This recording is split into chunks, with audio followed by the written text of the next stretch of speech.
Bom, pessoal, vamos começar então a nossa aula de hoje falando sobre.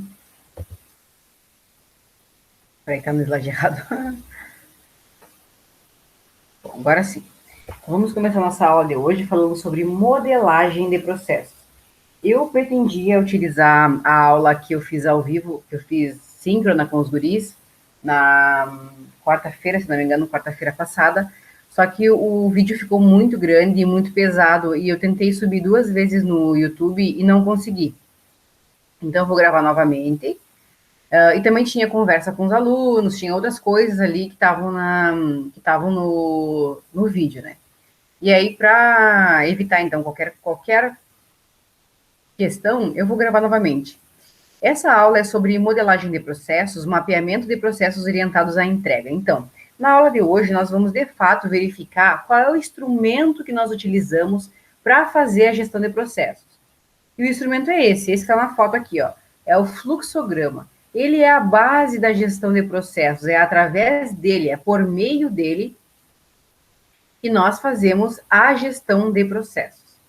Então, o fluxograma é a ferramenta básica e primordial para a execução do que chamamos de gestão de processos, que é a modelagem de processos.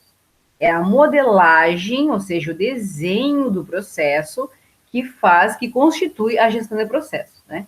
Trata-se da representação gráfica do sequenciamento de atividades que representará de maneira clara e objetiva a estrutura e o funcionamento básico do que chamamos de processos. Então, observações. Nesta aula, nós iremos explorar o tema modelagem como uma atividade meio e não fim, que viabiliza a gestão de processos propriamente dita. Também adotaremos o termo modelagem como sinônimo de mapeamento. Por quê? Porque existem diferentes autores, diferentes formas de ver a gestão de processos. Porém, a modelagem, muitas vezes vocês vão encontrar em alguns textos modelagem, em outros textos mapeamento de processos, porém é a mesma coisa, tá, pessoal? Modelagem e mapeamento.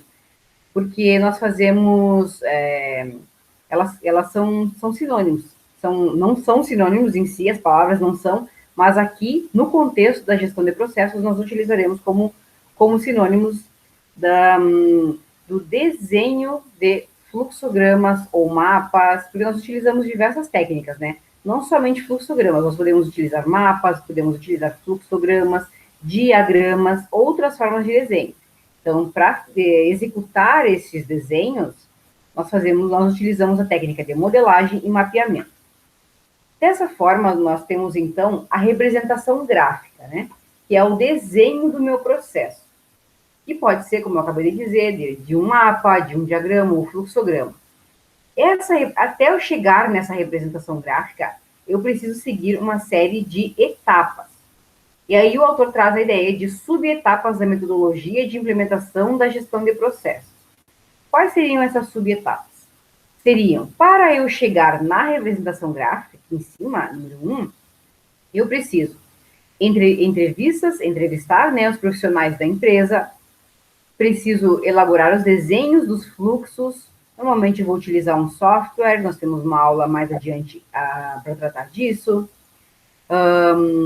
Preciso fazer a validação dos fluxos dos profissionais da empresa, ou seja, eu vou lá com os profissionais da empresa, entrevisto eles, converso com eles, faço um diagnóstico da situação, de como acontecem os procedimentos dentro da organização, faço um desenho a partir dessas informações que eu obtive, retorno para a empresa, apresento esses fluxogramas para esses profissionais para verificar se, de fato, o desenho que eu fiz coincide com o que é desenvolvido na organização. E, ao final, depois que eu verifico, ajusto os erros, possíveis erros que possam acontecer no meu desenho, eu tenho o desenho final e a impressão, ou seja, a plotagem destes fluxos. Por que eu preciso imprimir?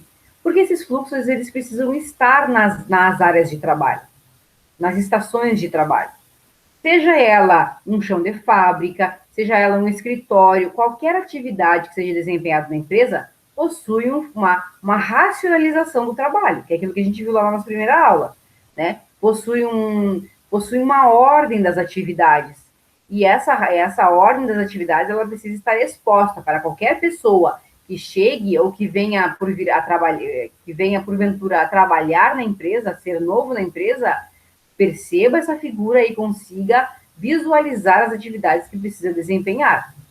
Então, ela precisa estar exposta. É como aquelas outras figuras que nós vemos em produção, por exemplo, como Kanban, ou outras técnicas que nós temos de produção, elas precisam ser visíveis, precisam estar ao alcance de todos os stakeholders. Os mais interessados, né, que seriam os funcionários, que são aqueles que executam essas atividades. Bom, então nós vamos entrar nas características e notações de modelagem. O que são isso? O que é isso? É a modelagem dos processos, né? O guia CBOC 2.0, que eu já apresentei para vocês em aulas anteriores, define a modelagem como um mecanismo utilizado para retratar a situação atual e descrever a visão futura dos processos de negócios. Tem como objetivo otimizar os processos executados dentro de uma organização. E ele pode ser dividido em dois momentos. A situação atual, ou seja, eu posso fazer um diagnóstico do que está acontecendo neste momento na empresa, e a partir deste diagnóstico de situação atual dos processos, eu crio novas propostas, situações de proposta de melhoria para esses processos.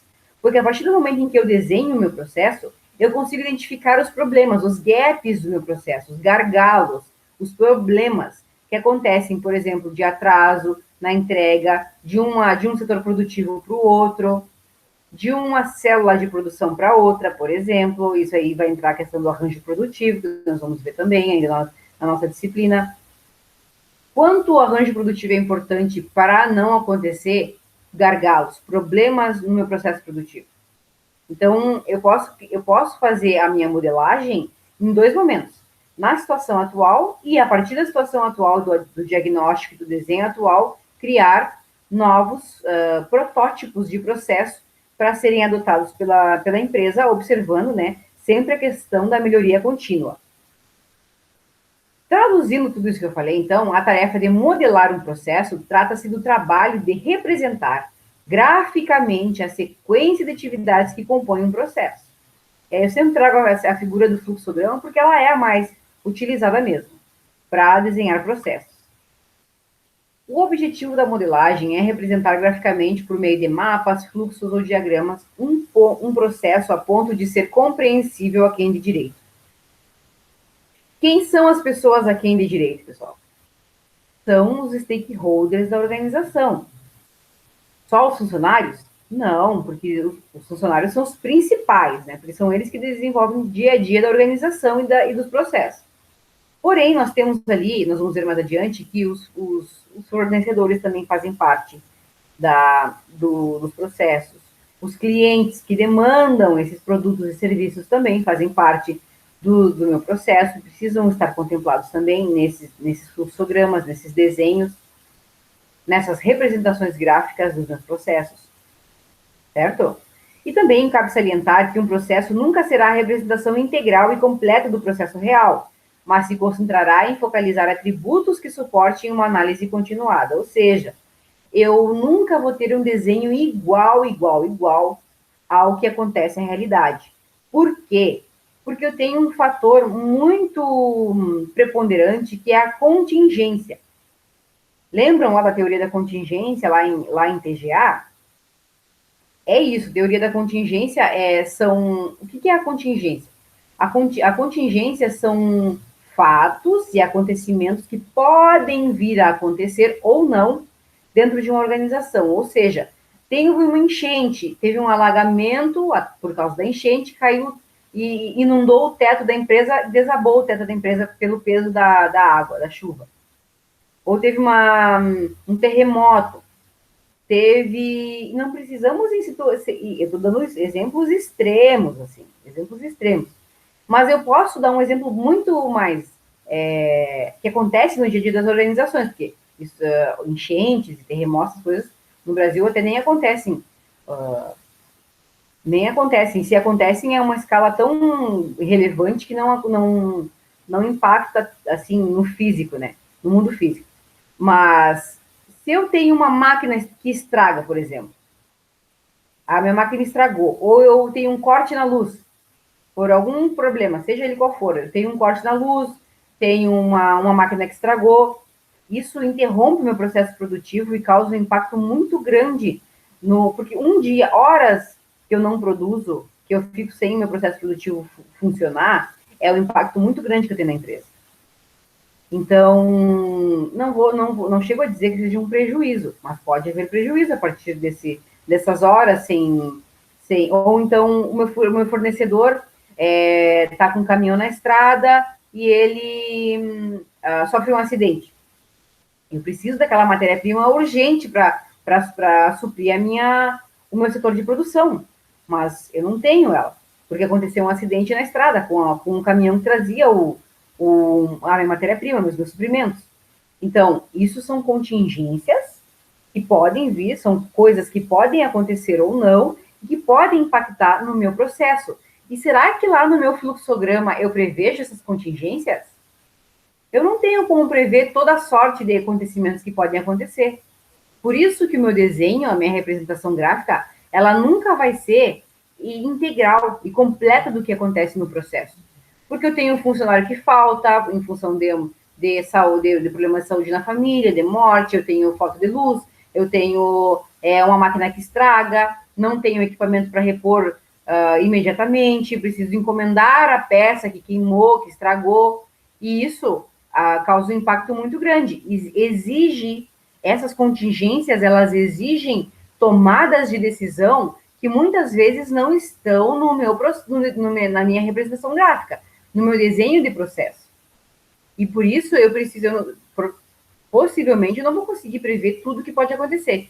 Por isso que o autor ele traz essa ideia de que nunca esse desenho será completo, certo? Exemplos agora, né? Por exemplo, eu tenho a descrição do processo de um convite para ir ao cinema. Vejam como a gente nunca consegue prever tudo que vai acontecer. Então, aqui, nesse desenho, né, você deseja convidar sua namorada para assistir a um bom filme no cinema.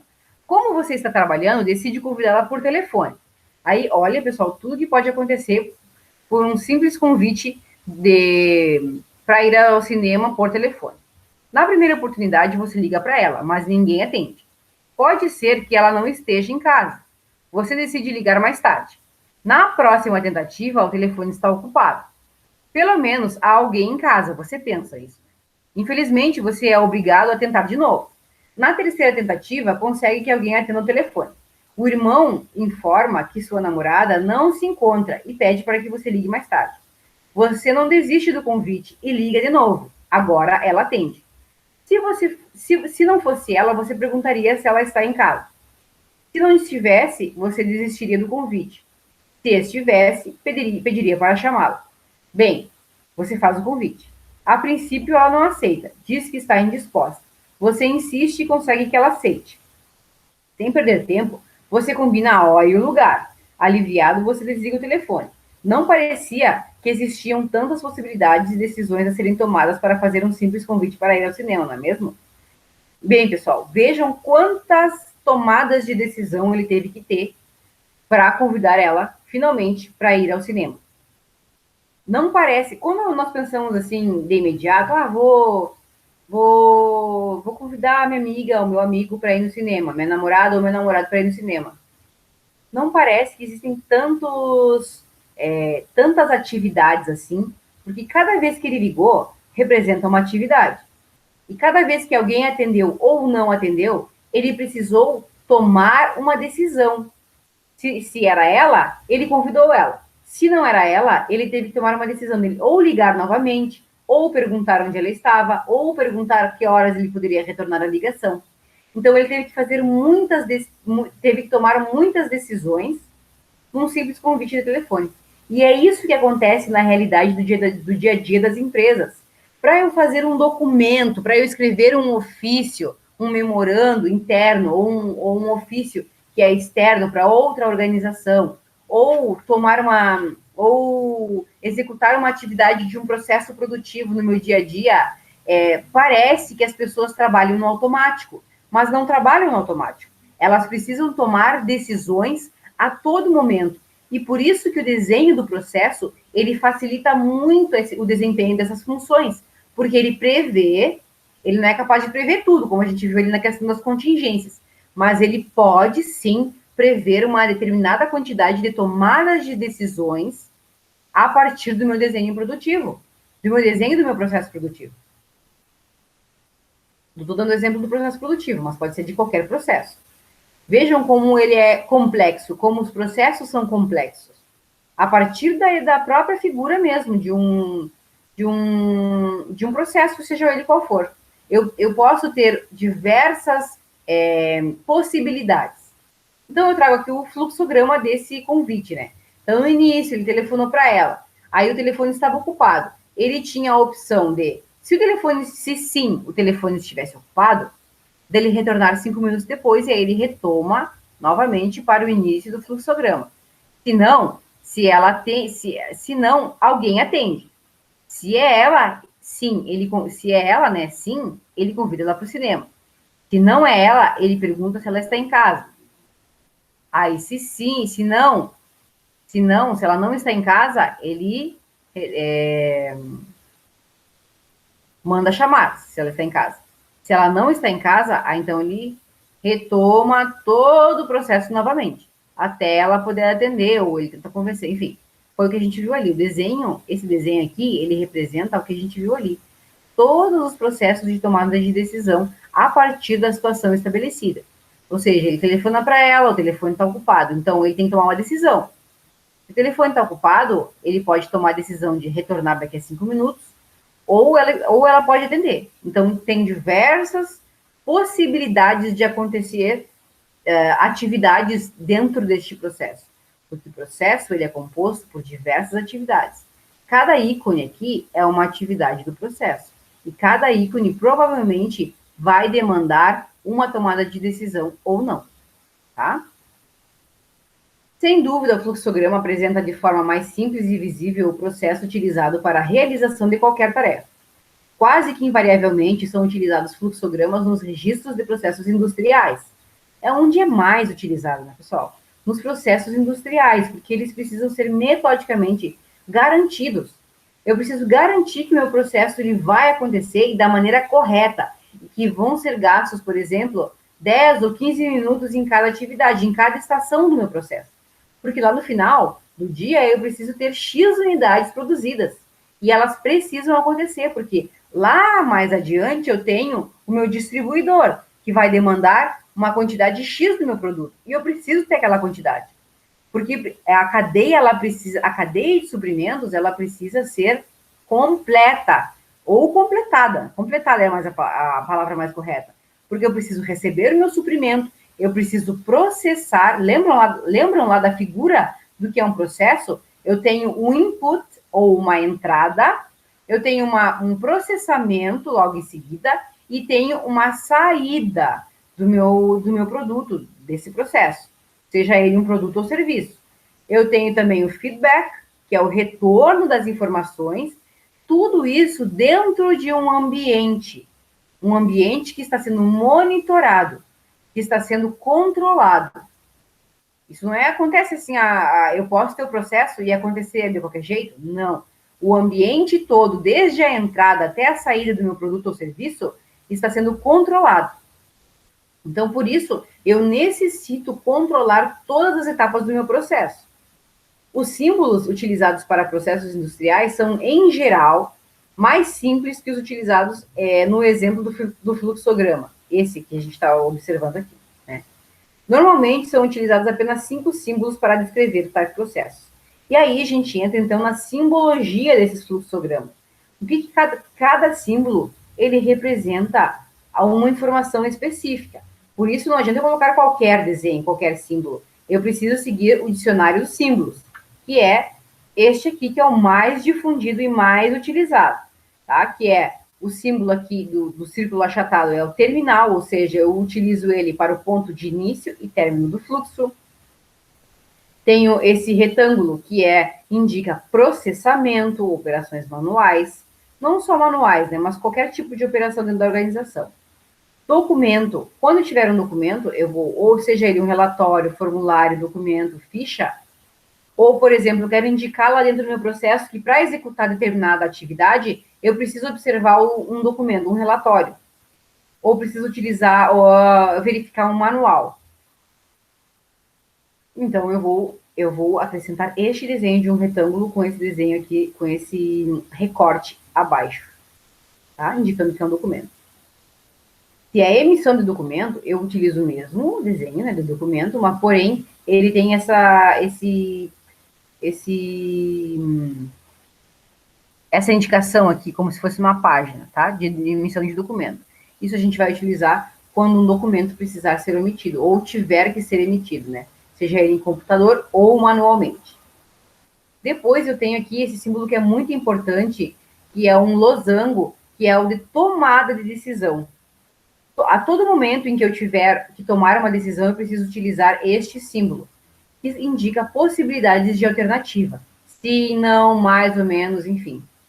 Depois, nós temos outros tipos de tomada de possibilidades de alternativas, tá? Nós vamos ver ali mais adiante, nós temos os operadores booleanos, que são que nos oferecem condições de optar por não somente uma opção, como sim e não, mas por mais de uma, tá? Depois nós temos ali o pré-definido, que é um ponto limítrofe e de interseção entre processos. Tá? Ele demarca se eu quero unir um processo ao outro, eu vou utilizar este símbolo. O símbolo de microcomputador, então, quando eu indico entrada e saída de dados de microcomputadores, vou utilizar este símbolo. Arquivo definitivo, eu vou utilizar um triângulo invertido com as bordas inteiras, né? Porque aqui depois aqui o arquivo provisório a borda é um triângulo também invertido, porém com as bordas pontilhadas e com a borda inteira, quer dizer que ele é definitivo. Onde eu tenho um arquivo permanente de materiais e documentos ou arquivo temporário de materiais e documentos. Ainda dentro da simbologia, eu vou ter a simbologia complementar, que são ainda símbolos também importantes, porém não são tão utilizados ou muito utilizados como os outros símbolos, que é o fluxo do processo. Porque o que une um símbolo ao outro é a seta. Mas a seta também é um símbolo e ela indica o fluxo de informações de operações. Para que lado que vai? Para cima, para baixo? Dentro do fluxograma. As flechas, no caso, né? Elas são símbolos que indicam para que local, para que ordem que meu fluxograma vai seguir.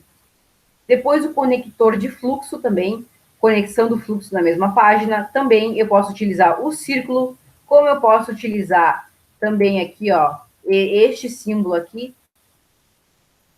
Eu posso utilizar este símbolo como posso utilizar o círculo. Mas eu também utilizo, dependendo da notação do conjunto de símbolos que eu vou utilizar, o círculo também aparece como início e fim de processo. Vejam que aqui eu tenho aqui, ó, o terminal, que é o círculo achatado. Mas em alguns momentos vocês também vão encontrar o círculo como um símbolo terminal, que eu posso utilizar no início e no fim. Tudo isso vai depender de qual notação de modelagem vocês vão utilizar. Depois eu tenho o conector de página, que é esse quadrado com esse... Aqui não é totalmente quadrado, né? Em cima ele é quadrado, mas abaixo ele tem esse V, que ele representa a conexão de fluxo de uma página para outra página. Conector de página e de fluxo, que é a conexão de fluxos para páginas diferentes, que aqui eu posso também... É o mesmo símbolo, porém aqui ele vai ter uma descrição que liga uma página a outra, ou um fluxo a outro fluxo. Depois eu tenho teleprocessamento, onde esse símbolo representa a comunicação ou via de teleprocessamento.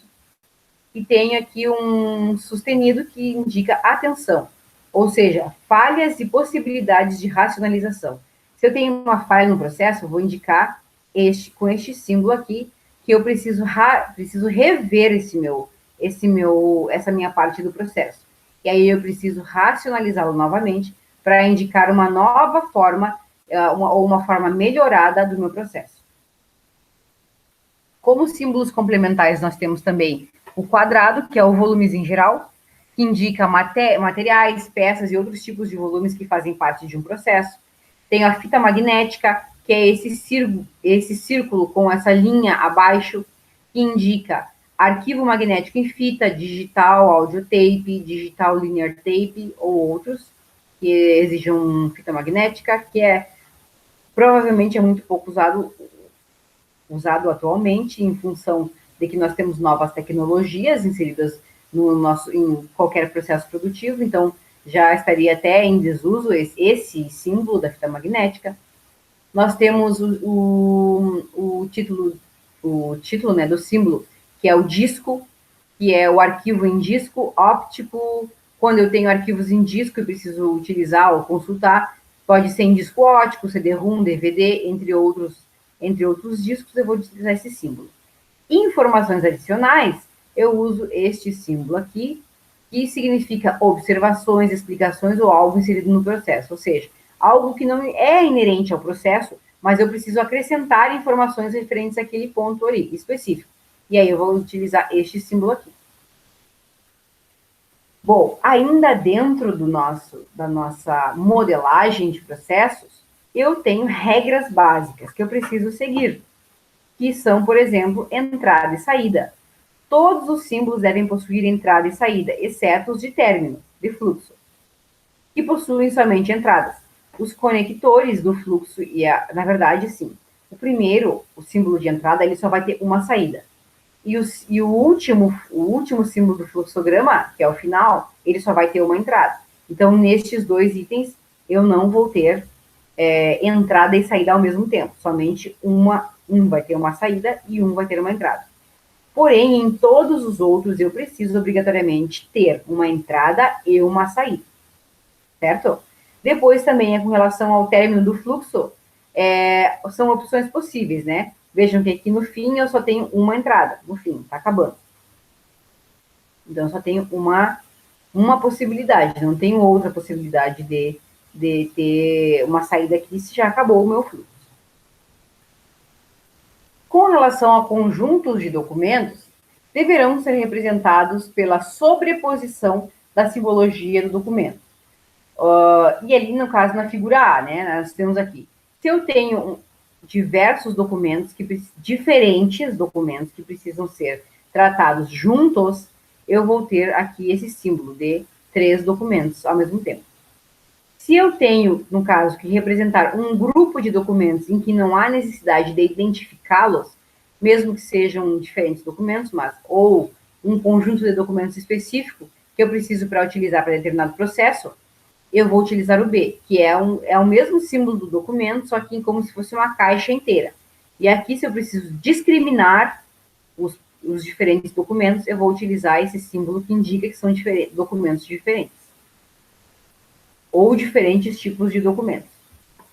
O nome do documento, então, eu vou utilizar escrever o nome do documento na primeira vez em que o documento aparece no processo. Eu vou escrever por extenso.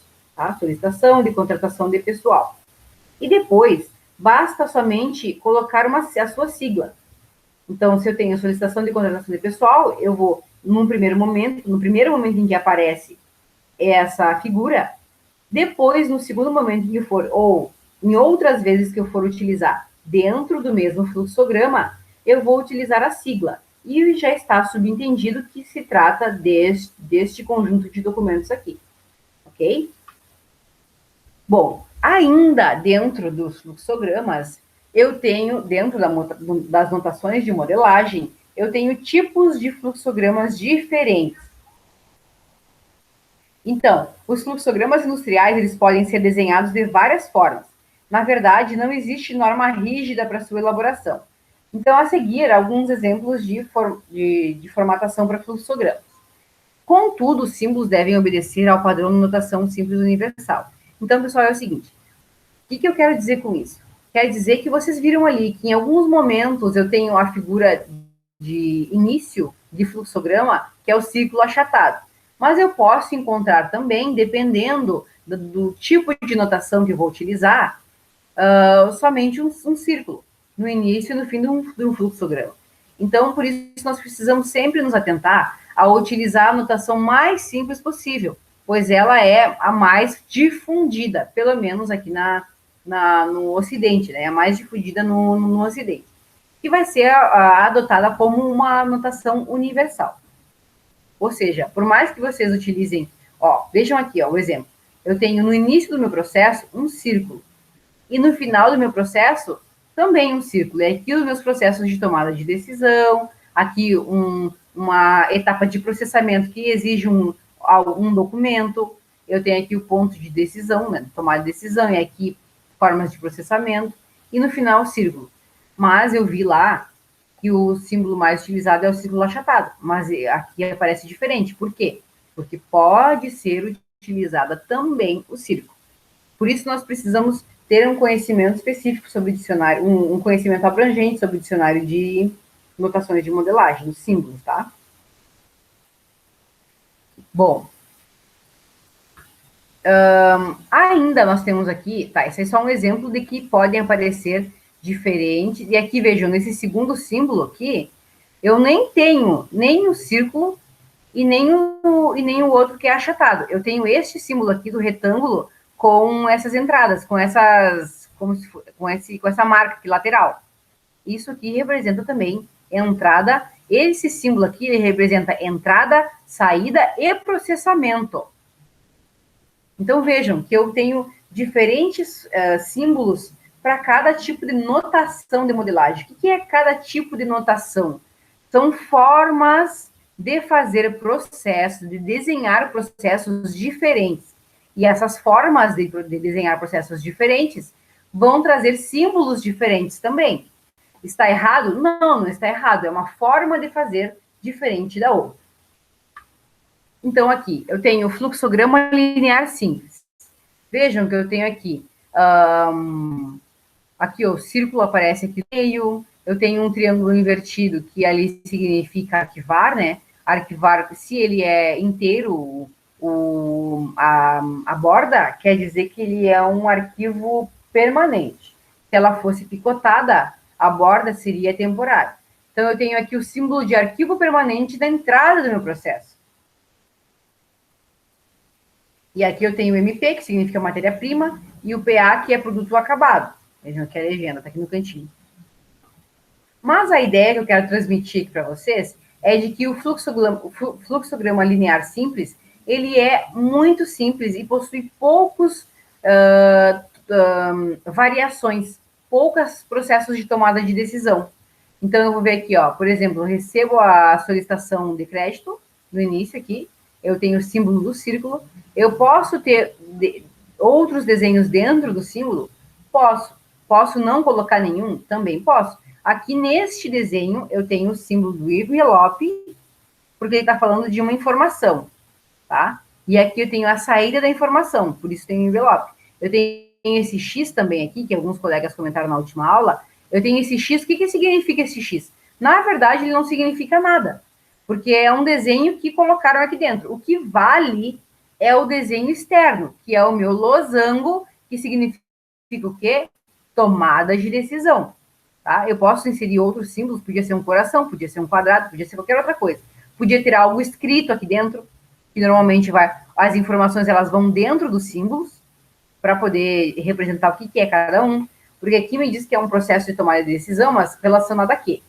Então, eu preciso, normalmente, escrever. O ideal é escrever dentro de cada símbolo, tá? Então, aqui, recebe a solicitação de crédito, verifica o perfil do cliente. Então, eu verifico o perfil do cliente, aí eu tomo a decisão se esse cliente, ele possui, eu verifico se ele possui alguma aplicação, e aí, se ele possui uma aplicação, eu vou fornecer as melhores vantagens.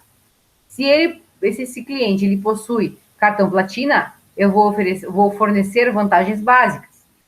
Ou se ele não possui nenhuma aplicação, nem cartão platina, se ele não possui nada, ele é um cliente novo, eu vou oferecer novos produtos ou outros produtos para ele. E assim eu vou tomando as decisões a partir das situações que vão sendo apresentadas durante o processo. Até que eu chego, independente da decisão que eu tomar neste momento, eu vou chegar num outro momento de tomar decisão, que é efetivar a operação de crédito ou não, a partir do histórico que esse cliente vai me apresentar. Certo? Depois eu informo os resultados da operação novamente para esse cliente, dou o feedback, dou o retorno do meu processo para ele. Este é um exemplo de fluxograma linear, simples. Depois eu tenho também um fluxograma de processos em raias. O que é? Normalmente eu vou utilizar o fluxograma de processos em raias quando eu quero evidenciar diferentes etapas ou diferentes setores, ou discriminar diferentes stakeholders dentro do meu processo. Aí eu tenho aqui, ó, nesse caso aqui, eu tenho diferentes stakeholders. Lembram lá que eu falei da aquém de direito?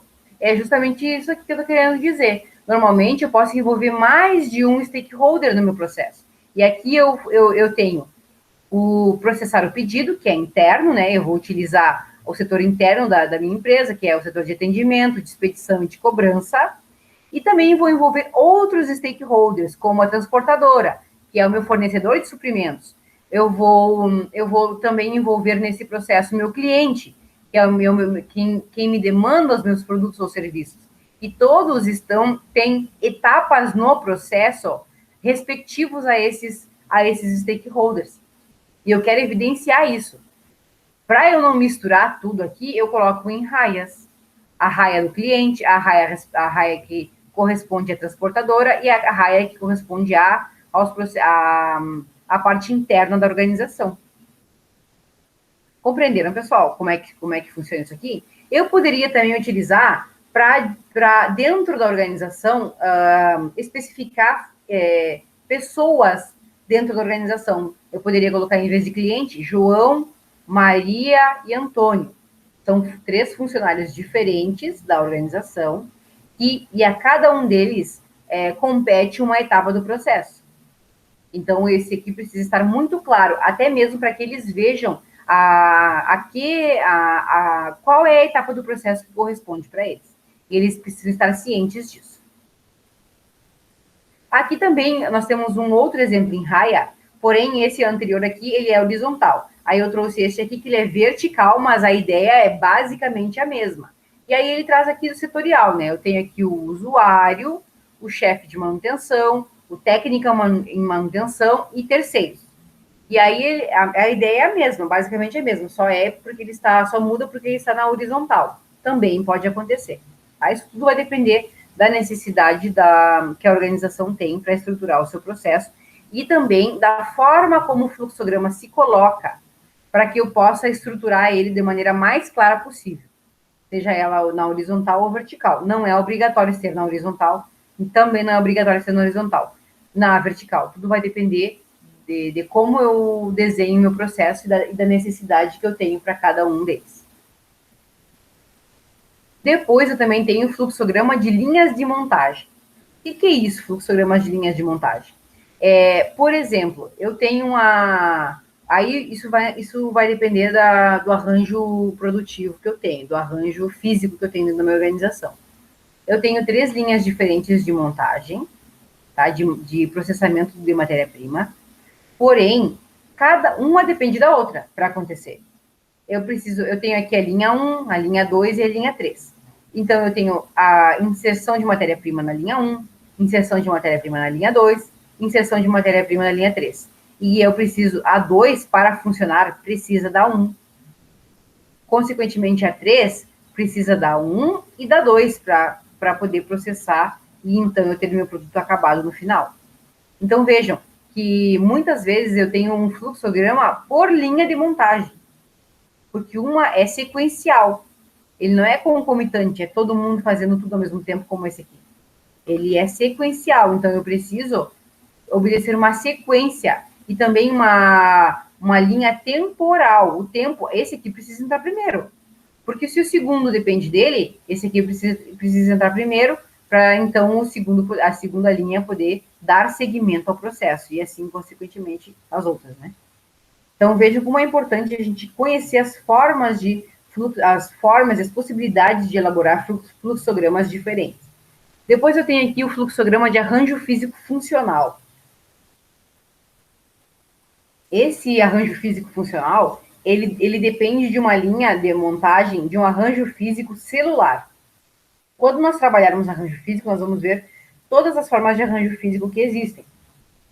Dentre uma das formas de organizar o arranjo físico das organizações é o celular. E por que ele é celular? Porque ela é organizada em células de produção diferentes dentro de uma fábrica ou de uma organização.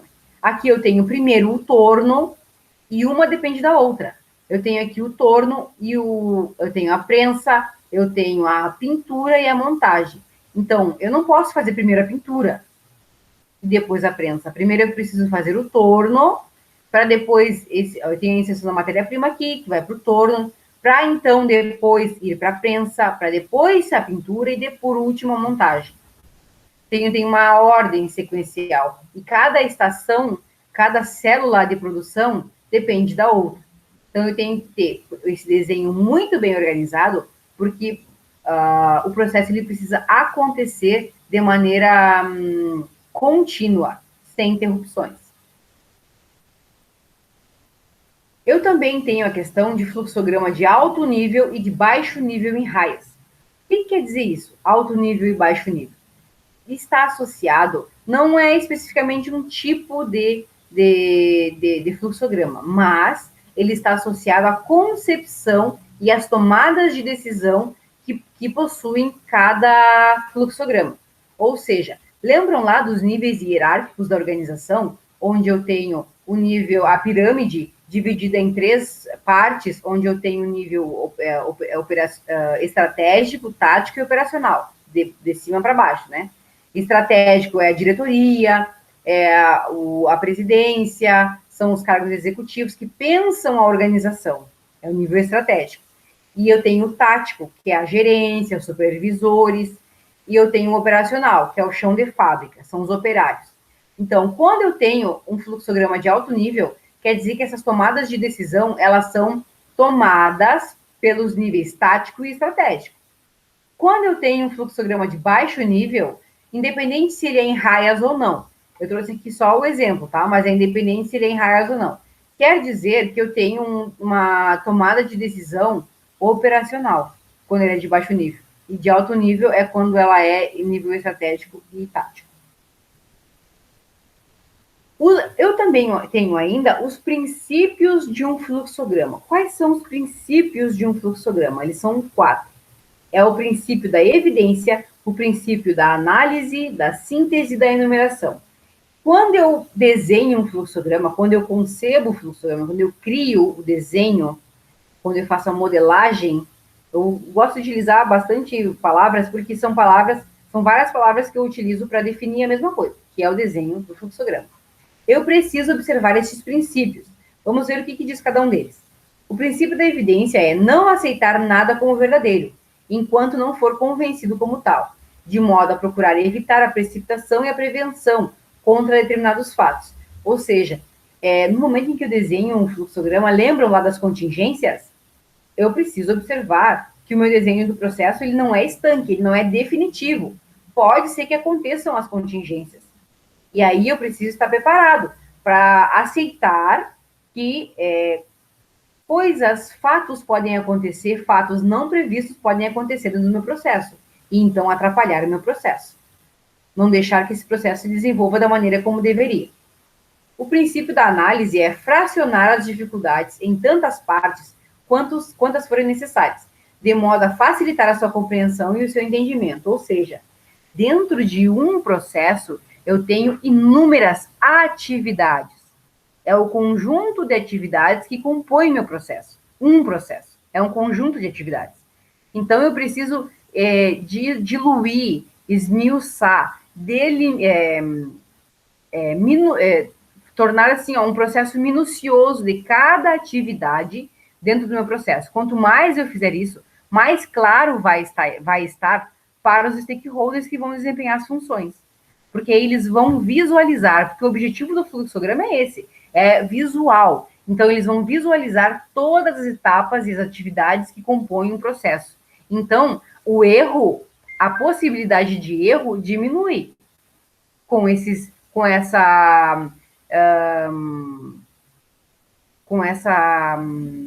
minuciosidade das atividades. A possibilidade de erro diminui totalmente. Não zero, né? Mas ela diminui muito mais do que se eu tivesse o desenho somente de macroprocessos ali. São muito mais abrangentes. Tá? Então, eu tenho que pensar micro. Eu tenho que delimitar todas as funções, todas as atividades do processo muito bem. O princípio da síntese é pensar ordenadamente a partir dos fatos ou objetos mais simples até chegar aos mais complexos, admitindo existir entre eles uma certa ordem de execução. Isto parece óbvio, né, pessoal? Parece óbvio, mas talvez no momento de desenhar um processo não seja tão óbvio, que eu preciso ir das tarefas mais simples e menores até as mais complexas e desenhar todas elas, dar atenção a todas elas, porque todas elas constituem o processo e todas elas são importantes. E também a ordem de cada uma delas. Eu não posso, por exemplo, vou dar o exemplo de uma salão de beleza. Eu não posso fazer uma escova sem antes lavar o cabelo. Isso parece tão óbvio, né? Mas muitas vezes, claro que no dia a dia a gente sabe que tem que fazer isso, mas, sei lá, já fui até em salão de beleza que faz chapinha sem lavar os cabelos. Só pega o cabelo ali e já passa chapinha. Isso acontece. Vão dizer que não acontece? Acontece. Pessoas que não têm treinamento, que têm salões que não receberam nenhum treinamento, nem da empresa, ou que abriram um salão em casa porque acham que tem aptidão para isso, mas não fizeram nenhum curso e aí acabam fazendo coisas que não são as corretas, certo? Então eu preciso observar que existe uma ordem para fazer as coisas. Então, justamente esse é o princípio da síntese, essa ideia que ele traz. A questão também do princípio da enumeração. Fazer enumerações tão completas e revisões tão detalhadas, de modo a certificar-se de que nada foi omitido e esquecido. Então, lá, quando eu faço o meu desenho de processo, que eu vou lá, entrevisto os funcionários, faço o meu desenho e vou lá e faço a validação do meu processo, do meu desenho de processo, está trazendo a questão da enumeração. Quando eu enumero o meu processo, e também na gestão de projetos, que vocês vão perceber que eu preciso enumerar cada etapa do meu projeto. A mesma coisa acontece com a gestão de processos. Eu preciso enumerar cada atividade que compõe o meu processo para ter certeza de que eu não estou esquecendo nada, nem omitindo informação dentro do meu fluxograma. Ok?